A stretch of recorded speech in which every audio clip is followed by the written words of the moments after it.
It's time to turn your daydream into your dream job. Wix gives you the power to turn your passion into a moneymaker with a website that fits your unique vision and drives you towards your goals. Let your ideas flow with AI tools that guide you, but give you full control and flexibility. Manage your business from one dashboard and keep it growing with built-in marketing features. Get everything you need to turn your part-time passion into a full-time business. Go to Wix.com. Have you ever had one of those conversations where you just click? Where after a few minutes you're thinking, did I just make a new best friend? Those moments are so rare, aren't they? And they seem to get even rarer as we get older. You know what I miss most about my wild party days? It's not the hangovers, that's for sure. It's those deep, soul-bearing chats that I'd have with total strangers at 5 a.m., sponsored by MDMA and a bathroom floor. In those situations, suddenly everyone's a philosopher, right? Just kidding. I don't actually miss those days at all. Besides, when the connection is manufactured by drugs, at least those kind, it's usually never to be seen again after sunrise. Real life is a whole different ballgame. People are scared to wade out of the shallow end. You have to coax them in, show them it's safe to open up. I learned something pretty young. You don't have to inherit your parents' or grandparents' patterns. You can change them. So as I've gotten older and more frustrated with the lack of depth in some conversations, I decided to be the change maker. I'm going to be the one that makes the effort. But here's the kicker. You can't go into it with expectations. That's just setting yourself up for disappointment. And let's be real, some people might have actually lost the ability to go deep. But I think most people just need the opportunity, or maybe a guide. They can do it, they want to do it, but they don't want to go it alone. You know what I've learned since having toddlers? The best way to get anyone to try something new is to show them that it's safe. Be the one to take that first step. Now imagine if you could create those deep connections on demand. Not just in those rare, perfect moments, but in your everyday life. At work, with your partner, even with the cashier at your local grocery store, unless that sounds horrible. Or maybe it sounds too good to be true. Well, that's exactly what we're diving into today. We're going to explore the art and science of becoming a super communicator, someone who can connect with anyone, anytime, anywhere. Think about it. How many times have you walked away from a conversation feeling misunderstood? Or worse, feeling like you've completely missed the mark in understanding someone else? It's frustrating, right? And it can have real consequences. Missed opportunities, strained relationships, even big mistakes at work. But what if I told you there's a method to this madness? That there are actually hidden layers to every conversation we have. And once you learn to recognize them, you can navigate any interaction with confidence and skill. And that's where our guest today comes in. Charles Duhigg is a Pulitzer Prize-winning reporter and the author of The Power of Habit, which spent over 60 weeks on the New York Times bestseller list. His latest book, Supercommunicators, is all about unlocking the secrets of truly effective communication. Charles has spent years researching what makes conversations work. He's talked to CIA officers about how they recruit reluctant foreign agents. He sat in on jury deliberations to see how one person can sway a divided room. He's even delved into the writer's room of The Big Bang Theory to understand how they craft dialogue that resonates with millions. And what he's discovered is pretty mind-blowing. Apparently, whenever we speak, we're actually participating in 3 conversations at once. We'll get into that. And most of us are only aware of one. But super communicators, they're tuned into all 3 all the time. So today he's going to break down these 3 layers for us. We're talking practical, actionable tips here. By the end of this episode, you're going to have tools to transform your communication skills, whether you're trying to nail that big presentation at work, deepen your relationships with your partner, or even just make meaningful connections in your day-to-day life. So get ready. We will learn the surprising questions that go beyond small talk and lead to profound, meaningful conversations. How to shift your conversational focus from surface-level facts to emotional truths to deepen bonds with others. And the secret you can steal from top salespeople to align with people emotionally. Can we talk about back-to-school chaos for a second? The kids are getting back into routines, everyone's schedules are crazy, and suddenly you're supposed to have dinner on the table every night like some kind of magician. But want to know what I figured out? Shopping, planning, and cooking food really can be simple and stress-free, which is why I love Hungry Root. Hungry Root takes the stress out of mealtime by filling your cart with personalized picks and planning your week of meals, getting smarter with every order. With over 15,000 recipes to choose from each week, many ready in just 15 minutes or less, it's a huge lifesaver on those busy weeknights. I personally love their smart cart technology. It learns what I actually like and then recommends groceries, recipes, and supplements tailored to my tastes and needs. Plus, I love the kids' snack section where I get these really easy snacks to just keep in the car or throw in our to-go bags or lunch boxes for those of you who need them. They screen out over 200 additives, including high fructose corn syrup and artificial sweeteners. They only source high-quality meat and seafood with no hormones or antibiotics, and they carry trusted brands like Oatly and Vital Farms. The time that I have gotten back has been incredible. Take advantage of this exclusive offer. For a limited time, get 40% off your first box, plus get a free item in every box for life. Go to hungryroot.com/mindlove and use code MINDLOVE.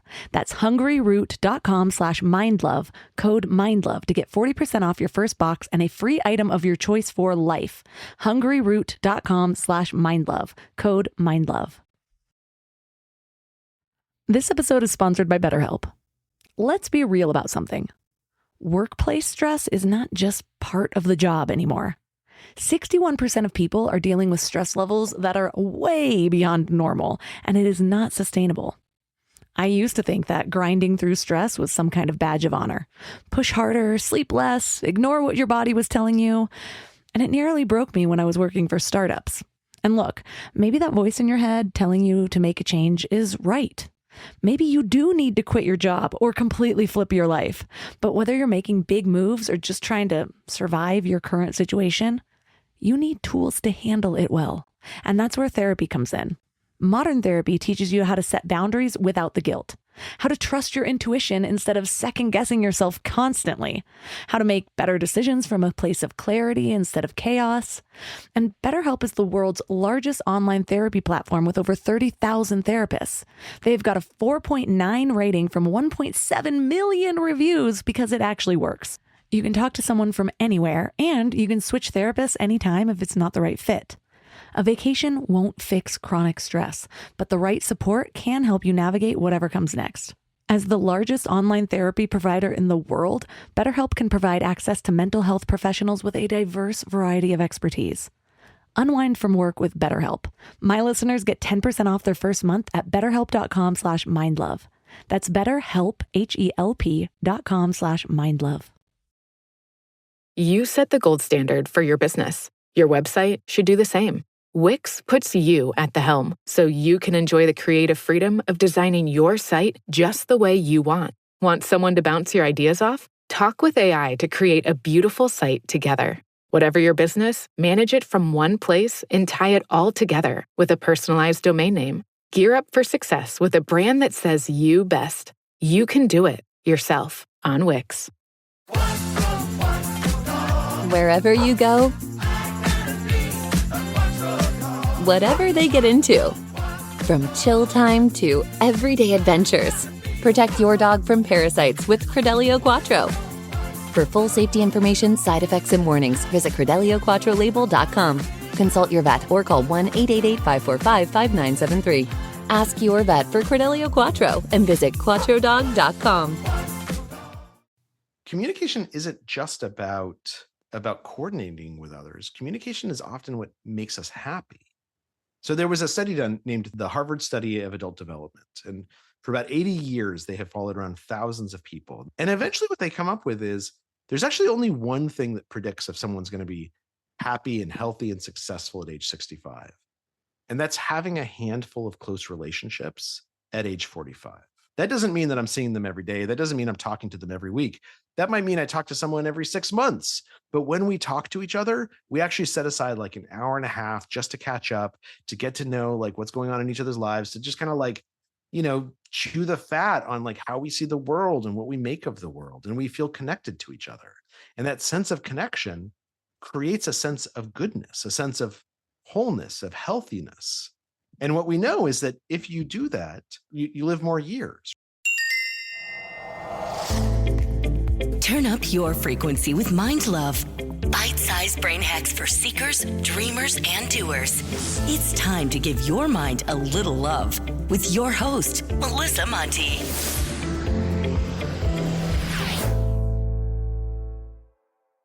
So, what inspired you to write a book about the secret language of connection? Well, it actually started because I got into this bad pattern with my wife. When I started working on Supercommunicators, preceding it, my wife and I have been married for about 20 years. And I got into this pattern, which I think is probably familiar to a number of people who are listening, which is I would come home from work and I would start to, talking about my day and complaining about, my boss doesn't understand me and my coworkers don't appreciate me. And my wife very, very reasonably would give me some good advice. She would say something like, why don't you take your boss out to lunch and you guys can get to know each other a little bit better? And instead of being able to hear the good advice she was giving me, I would get even more upset. And I would say, why aren't you supporting me? And you're supposed to be on my side and you should be outraged on my behalf. And this is a pattern that I assume you've had with your partners. I think everyone has had this, right? And so I went to experts and I asked them, why is this happening? Like, what's going on that causes us to not be able to connect with each other? And they said, well, it's interesting you came and you asked us now because we're actually living through this golden age of understanding communication and conversation. And they said, one of the things that we've learned is when you're having a discussion, you assume that discussion is about one thing, right? It's about like my day or, the kids' grades or where we should go on vacation. But actually, every discussion is made up of many different kinds of conversations. And in general, those kinds of conversations, they all tend to fall into one of three buckets. There's these practical conversations where we're talking about making plans or solving problems together. But then there's also emotional conversations where I might tell you what I'm feeling, and I don't want you to solve my feelings. I want you to empathize and I want you to relate. And then there's social conversations, which is about how we relate to each other and how we relate to society and the social identities that are important to us. And they said, what we've discovered is if people are having different kinds of conversations at the same moment, they have trouble hearing each other. All three of those kinds of conversations, they're all totally legitimate. But if I'm having an emotional conversation because I come home from work and I'm talking about how my boss doesn't understand me, and my wife replies with a practical conversation, she gives me advice, then we can't really hear each other. Even more than that, we tend to make it impossible for us to connect. And that's really frustrating. And this has become known within psychology as the matching principle, that having the same kind of conversation at the same moment is critical to real communication and connection. I love the way that's framed. I think I have understood part of this on a level. I'm going to thank Instagram. Man, sometimes I'll get a reel and it's just like the best thing my husband and I do is ask people, do you need me to listen or do you need me to solve or whatever? And I've actually gotten a lot of good wisdom from that. But the way you break this up of practical, emotional, and social, that takes it to another level because I think that first tip only really feels like it applies with that emotional need where it's like, no, I need to let this off of my chest and feel heard and understood and just hold me. And so with the other types, or even with all of them, but bringing those into the conversation, how do we become more adept at matching those conversation styles? Yeah. Well, I mean, the first thing is we can sometimes just ask, right? In schools, they teach teachers that if a student comes up and they want to have a serious conversation, or really any kind of meaningful conversation, the teacher is well served by asking at the beginning of the conversation, okay, so do you want me to help you? Do you want me to hug you? Or do you want me to hear you? Right? Which of course are the three kinds of conversations, the practical, the emotional, and the social. So we can always ask, and that's what my wife does now, right? She says, do you want me to help you solve this problem? Or do you just need to complain and vent and get it off your chest? But sometimes asking in that way is awkward or it's not practical, particularly if you're at work, right? You don't want to ask someone, do you want me to help you or hug you at work? So in that setting, one of the best things that we can do, and this is something that consistent supercommunicators do a lot of, is we can ask questions. And there are some questions that are more powerful than others. And within psychology, again, these are known as deep questions. And a deep question is something that asks about our values or our beliefs or our experiences. And that can sound a little bit intimidating, right? But it's actually as simple as if you meet someone who, say, is a doctor, instead of asking them, where do you practice medicine? If we ask them, oh, what made you decide to go to medical school? Or what do you like about being a doctor? What we're doing there is we're asking them about their experiences. We're asking them about their values. We're inviting them to say something more real and meaningful to us. And then we can reciprocate.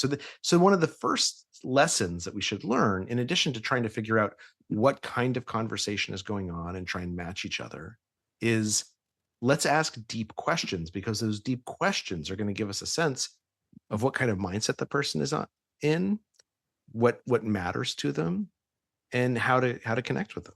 In the last couple of years, I moved from Los Angeles to Big Bear. So now I'm in a small town, and I was surrounded by all these entrepreneurs going to WeWork every day. And I had a really difficult time coming here and just feeling like the level of conversation had shifted. And in my mind, it really had downgraded. All of a sudden, I was having a lot of toddler snack conversations. I was a new mom. And instead of like, what lights your soul on fire? What's your next marketing move?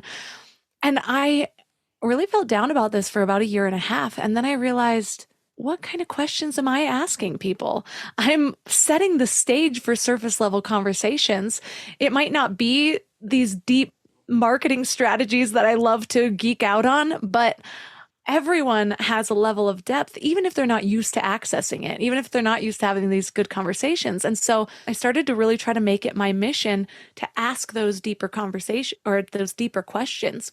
But it's so easy to kind of just fall into our default patterning of even doing the things that I hate when other people do to me.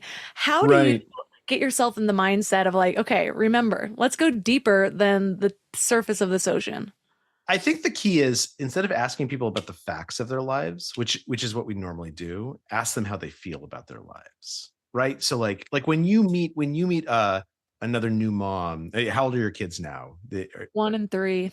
1 and 3. Okay, so you're like in it, right? You're in the middle of it. When you meet another new mom at the playground, what's the first thing that is easiest for you to ask? Hey, how are you? How you feel? Are you in fight or flight today? Do you need a hug? Yeah. Those are great deep questions. Those are fantastic deep questions. I mean, oftentimes people will be like, oh, where do you live? What preschool does your kid go to? What do you know so-and-so? Those are asking about the facts of someone's life. And facts are oftentimes a dead end, right? Because it's one word answer. It's like, oh, my kid goes to Montessori, right? Oh, like he has a brother. So I think when we ask questions like the one you asked, like, how are you doing? Or even more so, like, is he enjoying the preschool? Like, are you finding like, was it hard for you to find preschool? Do you feel like that preschool is like a great place? Do you like it? When I'm asking them how they feel about their lives instead of the facts about their lives, that's when I'm inviting them to say something meaningful. And what's important is to recognize the difference between inviting someone to say something meaningful and mandating that they say something meaningful. So like actually a question like, are you in fight or flight right now? That might actually feel like a mandate to someone, right? They're like, I don't really want to get into that with this person that I just met. But a question that is more inviting would be like, I find myself like some days are better than other days. How's your day going today? Is this a good day or not such a good day? Then you're sort of giving someone an invitation where they can say like, yeah, today's not such a good day. Like this is a tough one. Or if they don't want to go there, if they just want to like sit there and kind of zen out, they can say like, oh, it's a great day. Thanks so much. So the difference between an invitation and a mandate is really, really useful to think about.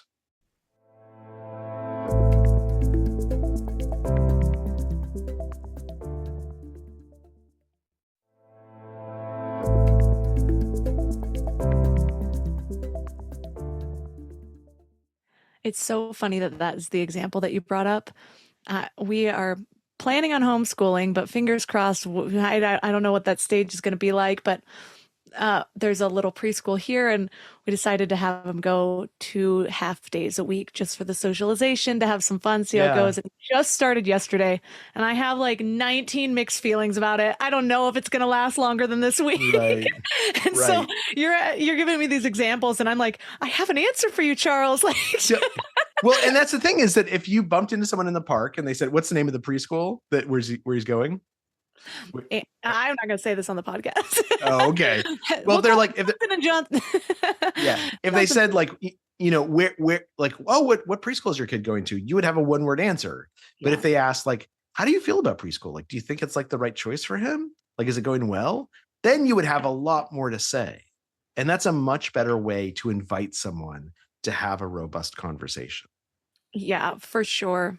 And what I like about it is when you come at a conversation this way, it sort of reframes it.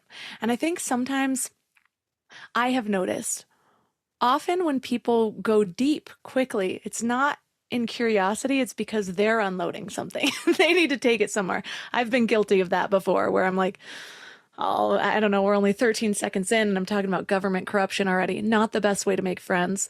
But but it reminds me of this idea of like the first intention is connection, is synchronization. And you talk about this concept of neurological synchronization, and it's fascinating. Can you break that down in layman's terms for us? Yeah. So when you're in a conversation with someone, well, let me preface this by saying, if you think about it, communication is Homo sapiens' superpower, right? The reason we have succeeded as a species so well is because we can communicate with each other. And that's allowed us to build families and villages and tribes and cities and aircraft carriers and video games. And without communication, we would be much worse off. And so as a result, because communication is so valuable, our brains have evolved to be really good at communication. In fact, they've evolved to try and encourage communication. And one of the ways that this happens is that when you're in a real conversation with someone, when you're in a meaningful conversation like this one, even if you are separated by hundreds or thousands of miles, your bodies will start to match each other. So our breath patterns during this conversation have started to become similar without either of us realizing it. Our heart rates have started to become similar. Even though we're sitting in different rooms and we have different lighting around us, our pupils are likely dilating at the same rate. And even more importantly, inside our brains, if we could see our neural activity, what we would see is that you and I are thinking more and more alike. The neural activity within our brains is starting to look more and more similar. And that makes sense when you think about it, because if I describe an emotion to you, you actually experience that emotion a little bit. Or if I tell you about an idea that I had, you experience that idea. So it would make sense that our brains would start to look similar. And this similarity, what's known within neuroscience as neural entrainment, is at the core of communication. When we are communicating with each other, the more and more similar our brains become, the more and more we become connected neurologically, the better we can understand each other. Also, the more that we will like each other and trust each other and want to spend time with each other. But most importantly, the better we understand each other. And that's why these three kinds of conversations are so important, is because if I'm having an emotional conversation, I'm using the amygdala, the deep interior structure of my brain, and you're having a practical conversation, you're using your prefrontal cortex, the part of the brain that's behind the forehead, it's very hard for our thoughts to become similar. It's very hard for us to become entrained because we're literally using different parts of our brain. So when you say something emotional and I lean in and say, oh, tell me how that made you feel. Or I say, oh, I understand feeling that way. I felt the same way a week ago when this happened to me. What I'm doing there is I'm not only just matching the tone and the mindset and the topic of conversation, I'm also matching the part of your brain that you're using with the part of the brain I'm using. And that's going to help us become entrained. That's also why a good conversation feels so wonderful. Our brains want to encourage this entrainment. Our brains know that this is important for socialization. And so when we become entrained with another person, it actually releases neurotransmitters associated with a reward sensation. That's why you feel so good after a great conversation, is because it's something that's actually important. I'm sure everyone's experienced it where you meet someone and you just click. You feel that entrainment immediately. And then there's other conversations where it feels like a lot more work. But then there's people. I can think of 3 off the top of my head that are so good at that. They just, I watch them have conversations with everybody else and I'm like, man, you're so good at just matching that, drawing that in. Is that what we should practice if we want to be those types of people? It's just to see how we can match that tone and energy level. I mean, that's part of it. Yeah. This kind of gets to what a super communicator is. And the thing is, all of us are super communicators at one point or another. And there's a good test to figure out when you're a super communicator and who the super communicators are in your life. And I'll do it with you. If you came home from work and it had been a long and hard day and you wanted to call someone who you know would make you feel better, like as soon as you talk to them, you know that it would just like improve your day. Do you know who you would call? Like, does that person pop into your mind? Yes. Yeah. So who is it for you? My best friend in Texas. Okay. So your best friend in Texas is a super communicator for you. And you're probably a super communicator right back to her. And what does she do when you're talking to her that makes you feel better? She knows if it's something like, she won't match with solving right away. First, there's always that is so frustrating. So there's the meeting of the emotions there and just accepting them without talking me out of it. But then what I love about her is we both study the same things, like the topics of this podcast, where we're both constantly learning. And so the depths of our conversation can go so deep. And she offers real advice that's helpful, where I feel like, this is sad to say, but sometimes the more you learn, the more difficult it is to find people that are helpful, because you always feel like you know a little bit more than they do. Maybe that's the ego. But anyways, I feel like we can just talk for hours and always be learning from each other. And it sounds like she probably asked deep questions. She's probably sort of asking the questions that draw out how you feel about things, rather than the facts of just what happened. What do you make of it? Like, what does it mean to you? And my guess is that she's also proving to you that she's listening. She's asking follow-up questions. She's repeating back what you say. She's showing to you that she's paying close attention and thinking about what you're saying. Is that fair? Definitely. So what's interesting is there are some people who can be consistent super communicators, right? The thing that you have with your friend in Texas, they can have with anyone. And it's not because they were born with something special. It's not because they're more charismatic or more of an extrovert. It's because they've recognized that what happens when you talk to your friend and she talks back to you is that you guys are using a series of skills. You might not think of them as skills. You might even not recognize that you're doing something special, but you're doing something special, a set of skills that you've practiced with your friend. And super communicators, consistent super communicators, have recognized I can use those skills with anyone, right? The same way that like I can learn to read by reading comic books, I can use that same skill to read a cookbook. The skills that you have practiced with your friends are skills you can use on strangers, on coworkers, on people that in your community. And when you do, they will feel closer to you. They will feel close to you the same way that your friend feels close to you. You know, when I first started reporting super communicators and working on it, I thought that I would find that people who were good at communication had always been good at communication. But it turns out that the people who are best at this, the consistent super communicators, if you ask them, they say things like, no, like when I was in high school, I had real trouble making friends. And so I had to really study how kids talk to each other. Or that, you know, when I was young, my parents got divorced and I had to be the peacemaker between them. People who are super communicators not because they're born with like the gift of gab, but because they've had to think about communication just a little bit more.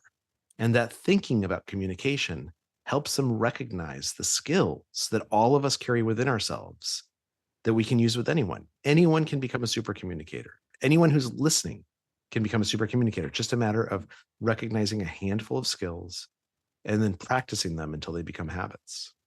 I'm going to have to send this episode to my friend because these are 15 minutes of fame here, but that fits. She had told me that she barely spoke until she was 3, was always kind of caught in her parents' crossfire and didn't really feel seen. And so I look at her now, and it's funny, we'll be in an Uber in Mexico and she will get out and she'll look so touched by the conversation she just had because she chose the front seat of this cab driver and she knows how many kids they have and this life story. And I'm just like, how do you even have the curiosity? By the time I'm in an Uber, I'm like, just leave me alone. So it's easy to look at other people and think, they have this natural thing that I will never have, but they just started learning for survival earlier than we did. And oftentimes the stakes were higher because it was for survival. Whereas later on, it's more like, okay, I'm at a party. I could go home. I don't even need this here. Like exactly. There's always I don't have, and the thing that's important, you mentioned getting in that Uber. Nobody has to have a conversation. Like no one should feel like they're obligated to have a conversation. Sometimes we get in the Uber and we just want to check our email. Like we want to do Wordle, right? We don't want to have a conversation with the driver. But the point of writing the book Supercommunicators is so that when people do want to have a conversation, they have the tools and the skills to make that conversation go well. So that when we decide, like, I do want to connect with this person, or I do want to connect with this Uber driver, like I want to have a real conversation, that we know how to do that. And you're right. Some people learn it because they have to survive. But that doesn't mean that we have to have our back pushed up against the wall to get good at this. Sometimes it's just a matter of someone pointing out what the skills are and then practicing them a little bit. And then they start to feel very natural. When people hear this idea, I know it's easy to think, well, okay, yeah, that'll make you really likable, but it just, and I'm speaking from my own past self of I remember like the courses I'd learned about like how to listen better. It's like, okay, I think I'm good at listening, but at the same time, like, where's that going to get me type thing? Like, what's this really, how can this serve my career or whatever? What's in it for me is how people's brains tend to work with if they're going to invest in a new understanding. But it's not just about listening or being likable. You share that these people that you call high centrality participants, they're also effective, but more effective at influencing others. How so? Oh, yeah. Yeah. For the same reason that when your friend gives you a piece of advice, you tend to listen to it a little bit more closely, right? High centrality participants or super communicators, they tend to help us understand what's going on. And so the way that they frame things is very influential, right? It's interesting because in a lot of studies that have been done of these folks, what they have not found is that they have the best ideas. Like there is no evidence that like a super communicator has better ideas than anyone else. But if you ask people who are in meetings with them, they will tell you that they had great ideas. And the reason why is because they tend to repeat other people's ideas in a way that's easier for everyone else to hear, right? So my job isn't necessarily to come up with a solution. My job is to listen to everyone offering solutions and pick one and explain it to everyone else in a way that you can understand it. And this gets to something important about communication, which is communication isn't just about coordinating with others. Communication is often what makes us happy. So there was a study done named the Harvard Study of Adult Development. And for about 80 years, they have followed around thousands of people. And they had this basic question, which was, what are the things that make you successful, healthy, and happy at age 65? And so they go and they test a bunch of things and they follow people for decades. And eventually what they come up with is there's actually only one thing that predicts if someone's going to be happy and healthy and successful at age 65. And that's having a handful of close relationships at age 45. Because if I have a handful of close relationships at age 45, that doesn't mean that I'm seeing them every day. That doesn't mean I'm talking to them every week. That might mean I talk to someone every 6 months. But when we talk to each other, we actually set aside like an hour and a half just to catch up, to get to know like what's going on in each other's lives, to just kind of like, chew the fat on like how we see the world and what we make of the world. And we feel connected to each other. And that sense of connection creates a sense of goodness, a sense of wholeness, of healthiness. And what we know is that if you do that, you actually live longer, you live more years, right? The Surgeon General has said that being lonely is the equivalent of smoking 15 cigarettes a day. And 15 cigarettes a day is like a lot of cigarettes, right? Like that's like a good number of cigarettes. When we connect with other people, we tend to make ourselves healthier and happier, but also to make ourselves more successful, however you define success, because oftentimes other people tell us about opportunities that we didn't know about ourselves. So one of the best things that we can do if we want to preserve our health and our happiness and our success is to have conversations with other people, to make time for this and really indulge in those relationships with the people that we care about and sustain them, not let them fall out of touch. It reminds me of salespeople. Good salespeople actually don't talk a lot. They ask a lot of questions. And it's Yeah. funny. I've looked back at conversations that I've been sold to, and I'm like, wait, okay, the only reason that felt like such a good fit, I actually didn't heard him say 19 sentences and I talked for an hour and a half. But there's something about like, you want to know, is this right for me? And so you spill out everything, all the details. And the more questions they ask, then I just assume they're taking stock of all of it and being like, okay, good fit, good fit. And so if they still pitch it to me after I've told them my whole life story, then it's got to be perfect. And so it's less about them selling themselves and more about them, like me feeling like I'm an open book. And then, okay, you see me. Now what do you think about this? Now is this right for me? And in the same way, you can use those concepts to connect with people because it's like, okay, you see me and you're not running or you're not judging or you're meeting me where I am or whatever it is. And so, yeah, salespeople and coaches are so great at asking questions to get you to kind of open up and come to your own conclusions. And then you made the conclusion. You weren't sold on it. Yeah. And I think one of the other things that they're doing is they're often matching you, right? If someone comes in and they say, well, I need a new car to get to work. And they start asking them questions like, what do you like about car? Like, what kind of cars make you happy? Like, when do you find your happiest driving?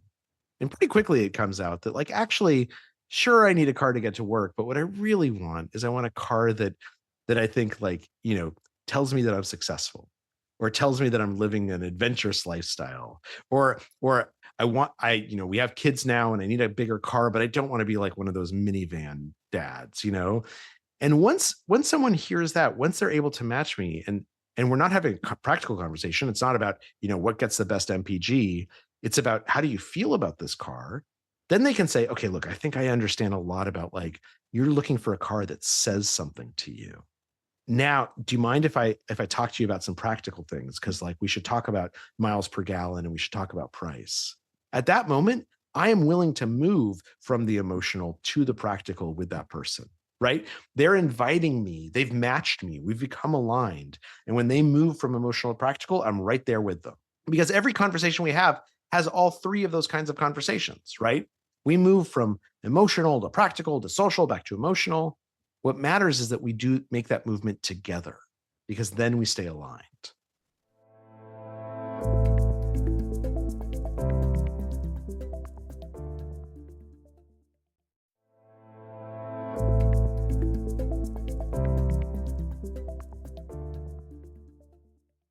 I feel like your brain has already entrained with me. I just said to my husband 2 days ago, I might be ready to be a minivan mom. There's nothing wrong with it. It's not a bad thing. Something about sliding those doors open seems like such a luxury after crawling over all the car seats and the snacks. Yeah. And they're easier to clean too. Yeah, sold. Sending my husband this recording.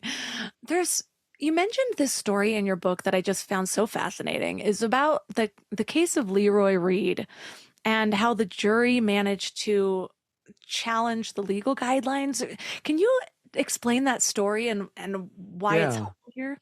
Yeah, and there's a bunch of stories in the book. I mean, one of the reasons that I love to write books like Supercommunicators is to tell stories, and there's stories of a CIA officer trying to recruit an overseas spy and how NASA looks for astronauts with emotional intelligence by paying attention to how they laugh. But that story you mentioned about Leroy Reed is a great one. And it's kind of this question of, so that Leroy Reed was a guy in the 1990s who was arrested in Wisconsin. He was an ex-con who had bought a gun. And it's illegal to own a gun if you're an ex-convict in Minnesota. Now, the question that came up during his trial was, did Leroy Reed know that it was illegal? Like, did he know he was breaking the law? And it turns out that the reason he had bought this gun was because he had been trying to get a job and he couldn't get anyone to hire him. And he saw in the back of a magazine an ad that said if he sent in $20, they would give him instructions on how to become a private investigator. So he like sends in his $20 and he gets a tin badge in the mail and these instructions. And the instructions say things like, go for a run every morning and go have a gun. So Leroy Reed, he just follows the instructions because he's not very smart. And then he's cognitively disabled. And he goes and he buys a gun and he gets the box that the gun has come in and he never touches the gun. He takes the box home. He puts it up on a shelf in his closet and then he never touches it again. And the only reason that the cops even knew that he had bought a gun is because one day he was hanging out in front of the courthouse hoping that someone would like hire him to solve a crime. And a cop asked him if he had any ID. And the only ID that Leroy had was the bill of sale, the receipt from when he had bought the gun. And he showed it to the cop and the cop said, well, do you have a criminal record? And Leroy had said yes. And so they arrested him. So now he's on trial to figure out if he's going to go to jail. And it's one of these things where it's clear that he has actually broken the law, right? Like the law is very clear. If you are an ex-convict and you own a gun, you have broken the law. And he is an ex-convict and he has owned a gun. But the question for the jury is it fair? Like, should they just follow the law or should they follow their own conscience? And they're having real trouble discussing this. They're having real trouble hearing each other because some people would say like, look, he's clearly guilty. He should go to jail. And other people would say, yeah, but is he really guilty? Like does it seem fair that he's guilty? And they would say like, fairness is not an issue. Like the judge didn't ask us. The judge asked us to apply the law and they're fighting with each other and they can't hear each other until this one guy named John Boley, who's a supercommunicator, he kind of comes into the conversation. What he says is he understands that he has to match each side. So there's this one group that's having a practical conversation, right? They're talking about what does the law say? And then there's another group that's having essentially a social conversation. They're talking about what's justice. And they can't hear each other because they're having different conversations. So what John Boley does is he comes in and he helps translate between them. And he says to the practical folks, he says, look, I understand that upholding the law is very important to you. Tell me why. Like what does this law mean to you? Why is it so important? And one guy says, look, even if Leroy Reed didn't mean to break the law, we have law. Without laws, we have anarchy, right? We have to enforce the laws, even if it doesn't seem fair, because otherwise society will fall apart. And John Boley says, well, one of the things I hear you saying is not just that this law is important, but that you want things that increase public safety. You want things that help make us more safe. And the guy says, yeah. And he says, well, the thing that occurs to me is I kind of want to send a message to the district attorney that rather than bringing us these cases of someone like Leroy Reed, who's really not going to pose a threat, like you should be finding and arresting the murderers and the rapists. And actually, if we let Leroy Reed free, it would send a message that you should take public safety more seriously, Mr. District Attorney. And then for the other group, he does the same thing. He helps them understand that even though they're interested in justice and fairness, that they have to find a way within the context of how the law is written to make an exception. And once he does that, the jury comes together and they have a unanimous verdict. But it's only because one person could see that there were two different kinds of conversations were happening and could help them hear each other that everything comes to a good end. And Leroy Reed actually ended up going free. I just love everything about that story. I feel like I could read it over and over again and be better at life. But one thing I find, especially as an empath, and I know that there's a lot of people in my audience that relate to that, just being able to, just being a little bit more sensitive to the energies of people. And especially since, I don't know, there's just been a lot of division the last 4 years. I find myself sometimes nervous to go deep because I don't want to go in certain directions. I don't want to be there in people's discomfort. But one of the things that you share about that I think could be really helpful is preparing for conversational discomfort. And not saying that we're going to go to a 3-year-old birthday party and immediately ask who you're voting for, but but sometimes it just leads places. Like, people are uncomfortable about different things. Some people are uncomfortable as soon as somebody shows emotion. Some people are uncomfortable if it's religion or politics or this. So what are your tips in that department? Well, let me ask you, when the last time you had a conversation like this, the last time you had a conversation where you sort of felt that like, I'm not sure I want to go there, right? Do I really want to talk about this? Tell me about what happened. Like, what did that feel like to you? Do you remember? Is there one instance It that stands happens out like in your mind? 17 times a day, but mine is probably different. I have very controversial views and I study a lot of things. So I just have very strong opinions about things. Like currently, the preschool thing, I'm super stressed out about the food. Like they are, and I just was talking to another parent and I wanted to say, like, I just wish the food was organic. They gave them cereal. I tried to feed him before. Like, those are the things going on in my mind. So for me, a Yeah. lot of the times I feel like I'm staying on the surface level because I don't want to accidentally offend people because who knows, maybe that person is eating no organic food. I don't know. I just have a lot, like, we live very differently from people. And so I feel it pretty often, but I'm probably the one bringing the discomfort. Well, what if instead of like leading with an opinion, what if you led with a question? And you're talking to that other parent and you say, I've been trying to at home we try and eat organic.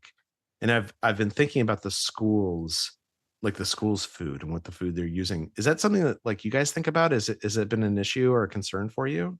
Right. At that point, what you're doing is you're inviting them. I mean, they might say, no, we're fine. We don't care what our kid eats. Right. Or like, it seems like it's pretty good food. In which case, like, okay, this isn't something necessarily where you and I vibe. Right. But instead of launching into your own kind of perspective, if you're asking them how they see the world, they might also say, yeah, this is something I've been thinking about too. Like we try and eat healthy at home and then he comes to school and he eats less healthy. And I'm worried about that. And so I think asking a question in those situations. Now there are some conversations where going into them, we know that they're going to be uncomfortable, right? Sometimes we have to have hard conversations with the people we love. Sometimes we have to have hard conversations with coworkers. Sometimes we go to Thanksgiving and crazy Uncle Gary is at the table and he thinks that lizard people run the world. And, so what do we do in those situations? Well, what's really important is, first of all, it really helps a lot to acknowledge at the outset that this conversation could be uncomfortable. And that's a matter of just saying, like, I need to talk to you about this thing. And I know this is going to be a hard conversation and I might say the wrong thing, right? Like in the gap between my brain and my lips, it might get all messed up and I say something that sounds offensive and I hope you will forgive me. That's not what I intend. And I want you to know that if you say the wrong thing, I promise I'm going to forgive you, right? Then we're lowering the temperature. Then the question becomes, what is the goal of that conversation? And if your goal is, I want to convince you that I'm right and you're wrong, or I want to convince you that you should care about organic food when it's clear you don't care about organic food, you're probably going to fail. In fact, you're almost certainly going to fail, right? The goal of a conversation is not to convince someone else of something. It's not to convince you that you should like me or that I'm smart or that I'm right and you're wrong. The goal of a conversation is simply to understand what the other person is saying and to speak in a way that they can understand you. And so in a situation like that, instead of saying like, I think it's terrible the food they're serving our kids, when you ask like, how do you think about organic food? And if someone says like, actually, I don't think it's a big deal. Like, it's not something that like matters to me. Your goal is not to convince them that they're wrong. Your goal is to understand why they feel that way. Because honestly, they might have some good arguments, right? They might have some good points. And so I think that those conversations become a lot easier when we go into them with the right goal and the right approach. Super helpful. And I actually just did that in an intro of a podcast because I was looking back and was like, I get really opinionated about ADHD medication and I want to make sure nobody thinks I'm judging them. So that's a really good tip because it helps me at least, because we all have these limiting beliefs or these things from childhood. And there's certain times where I'm like, maybe I'm too opinionated. Maybe people aren't going to like me. But if you just go in and say like, just so you know, anything I say isn't a judgment, blah, blah, blah, it helps you to be more open and not so guarded in conversations, which is a great way to connect. But I'm curious, of all of the studies and strategies and stories that you share in the book, what do you think is the single most important insight that readers should take away to become super communicators? I think the biggest insight is to show the person that you want to connect with them, right? Take laughter. According to studies, 80% of the time when we laugh, it is not in response to something funny, right? We laugh in conversations all the time. And it's not because the other person has told a joke. We laugh because we want to show that person that we want to connect with them. And when they laugh back, which is like the most natural response, they're showing us that they want to connect with us in return. When we show people that we want to connect with them, when we show them that we want to understand them, when we show people that I see that you're feeling something emotional and I'm going to lean into those emotions, I'm going to share with you something emotional about myself. When we show people that we want to connect with them, then that gets us most of the way there. Because once we know someone wants to connect, once they invite us to connect, it makes it a lot easier for us to accept that invitation. Well, if people are as intrigued as I am about all of these concepts and all of the amazing stories that help just remember those concepts, because it's so much easier to grasp with a good story, where's the best place for people to connect with you and find your book? Yeah, you can buy it on Amazon or your local bookstore. Independent bookstores are a wonderful place to buy them. It's Supercommunicators. I wrote another book called The Power of Habit that's also there. If you want to find me, my website is charlesduhigg.com, or if you just Google Supercommunicators or Power of Habit, I'll come up. All the links for this episode are at mindlove.com/360. So your challenge this week is to show your people that you want to connect with them, whether that's someone close to you, whether it's a new level of conversation with your partner or even your mom, or it's starting conversations with strangers in elevators. I don't know. How do you want to practice? I personally am going to go beyond my comfort zone. There's certain situations where I just kind of want to be in my bubble, and I think I can challenge myself to step outside of that, to see what the universe has for me if I just open up a little bit. So let me know how it goes. Reach out to me on Instagram at mindlovemelissa. There is so many exciting things that I've been putting out lately. Freebies in my email list. So if you're not on the Morning Mind Love, I've been sending out meditations, workbooks, checklists, you name it. Plus, we recently had a mind-blowing masterclass, and right now the doors are open for soul strength activation.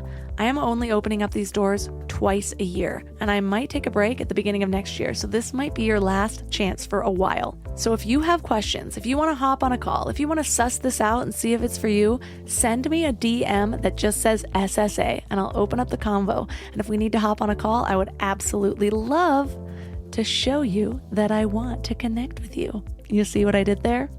Also, we're down to the wire with our retreat. As of recording this, there's only 2 spots left, and one of them is one of the master bedrooms, which is one of the most epic rooms in the whole house. This is going to be so incredible, you guys. You should see my little gift bags. You should see the daily itinerary. If you're not on social, that's where I've been sharing sneak peeks into all of this. So if you want to chat about this, just DM me a retreat.